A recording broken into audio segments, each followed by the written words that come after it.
সন্ধেবেলা অফিসে ফেরার পথে মোমো কিনে নিয়ে গেলাম, সবাই মিলে খেলাম। তারপরে বাড়িতে গিয়ে দেখলাম যেহেতু ভাই এসছে মেদিনীপুর থেকে, আর জানো তো ও অনেক সুন্দরভাবে হাতের কাজ করে, এত সুন্দর আলপনা আঁকে যে বলার বাইরে।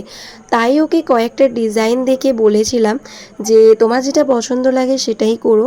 তো দেখো বেশ ওরকমই ভালো সুন্দর একটা আলপনা বেছে, মানে নিজের মনের মতন আরও ডিজাইন দিয়ে খুব সুন্দর একটা আলপনা এঁকেছে। আর ও যেখানে থাকে সেখানে অনেক কাজও নেয়, মানে ওর ফোনে দেখলাম খুব সুন্দর সুন্দর মানে ডিজাইন করা আঁকা, খুব সুন্দরভাবে ও আঁকতে পারে।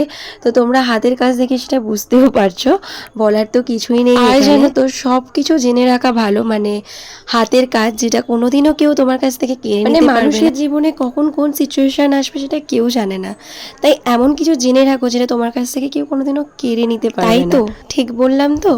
তো যাই হোক চলো, এরকমভাবে যে ডিজাইন এত নিখুঁতভাবে করা, আমার তো স্পেশালি এটা সব থেকে ভালো লেগেছে।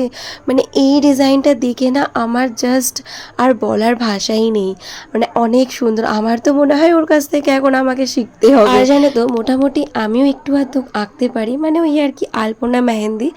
তো যখন আমি স্কুলে পড়ি তখন একটা খাতা ছিল, তার মধ্যে আমি প্র্যাকটিস করতাম, ওইটাও আমার এখন মনে পড়ছে। আর দেখো কয়েকটা ছবি তোমাদের সাথে শেয়ার করলাম যেটা ও নিজে এঁকেছিল। তো কেমন হয়েছে অবশ্যই কমেন্ট করে জানিও। ততক্ষণ আজকের মতন ব্লগটা এতটাই থাক, পরে আবারও দেখা হচ্ছে আরেকটি ব্লগে। টাটা।